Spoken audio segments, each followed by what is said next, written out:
La nostra xerrada ha anat sobre democràcia i ha anat com funciona la Unió Europea i com ens afecta. He fet una exposició inicial un company, amb les institucions, tant a nivell polítiques com monetàries i tal. La idea de tenir la seguretat de que arribaríem a uns certs estàndards de democràcia i que farien impossible tornar enrere amb altres sistemes dictatorials. I això és una cosa que més o menys s'ha complert, és una cosa que penso que es pot agrair i reconèixer a la Unió Europea.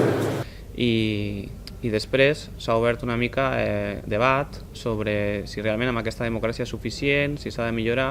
Llavors hi ha hagut, diguéssim, que dos ponents, un que defensava el sí i un que defensava el no, i una mica després amb el debat del públic s'han enfatitzat, diguéssim, una mica el paper dels representants versus la democràcia directa, i també hi ha hagut un comentari interessant sobre el paper, diguéssim, institucional que té la Unió Europea i de com, diguéssim, es nota tan llunyana, malgrat que després amb les competències ens afecta molt directament. I després també hi havia inquietuds sobre com seria un futur sense UE i com seria, diguéssim, la forma possible de millorar aquestes institucions. I bàsicament ha anat d'això el debat.